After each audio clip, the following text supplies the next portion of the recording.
एक पिता की दर्द भरी कहानी। भगवान ऐसा बेटा किसी को ना दे।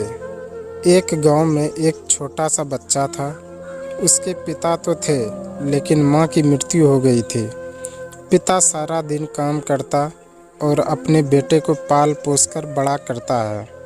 वह सारे सुख अपने बेटे को देता है, जो एक मां दे सकती थी। उस पिता ने कभी कुछ नहीं मांगा, सिर्फ इतना ही मांगा कि मेरे बेटे को कोई परेशानी ना हो।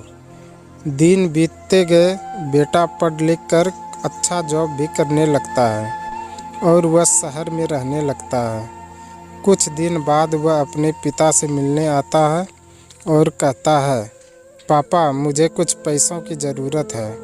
मैं चाहता हूँ कि शहर में ही ज़मीन लेकर अपना घर बना लूँ।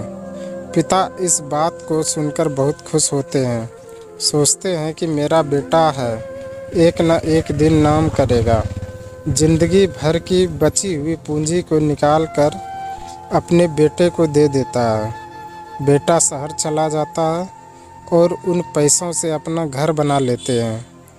पिता इधर इंतज़ार करता रहता है कि मेरा बेटा फिर से आएगा, एक न एक दिन तो मेरे पास आएगा ही, जाएगा कहाँ।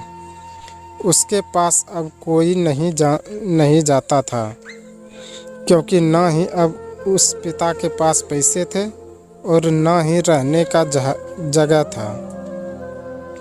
कुछ दिन बाद बेटा फिर लौटकर आता है और अपने पिता से कहता है, पापा अब आप दादाजी बनने वाले हैं। पिता को बहुत खुशी होती है। इस बात को सुनकर वह कहते हैं, तू मुझे मेरी बहू और पोते से कब मिलाएगा। बेटा कहता है, पापा थोड़े दिन और। पापा मुझे कुछ पैसों की ज़रूरत है, क्योंकि आजकल थोड़ा जॉब में खींच बीच हो रहा है, जिसके कारण से मुझे कुछ दिनों के लिए सस्पेंड कर दिया गया है। पिता के पास कुछ नहीं रहता है देने के लिए, लेकिन फिर भी कहता है, अच्छा बेटा तू रुक, मैं अभी आया कुछ पैसे का बंदोबस्त करके। पिता के बाद में महाजन से कुछ पैसे उधार लेकर अपने बेटे को दे देता है और बेटा पैसे लेकर शहर चला जाता है। बरसों गुजर जाते हैं।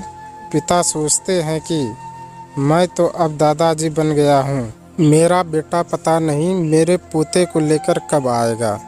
फिर सोचने लगता है, समय नहीं मिलता होगा, इसलिए मेरा बेटा अभी तक नहीं आया, वरना आया ज़रूर होता।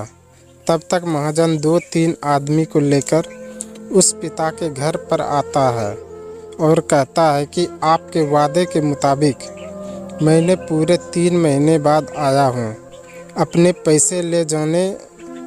पिता कहते हैं, मेरे पास पैसे नहीं है देने के लिए। महाजन कहता है, जब पैसे देने नहीं थे तो आपने मुझसे उधार क्यों लिया।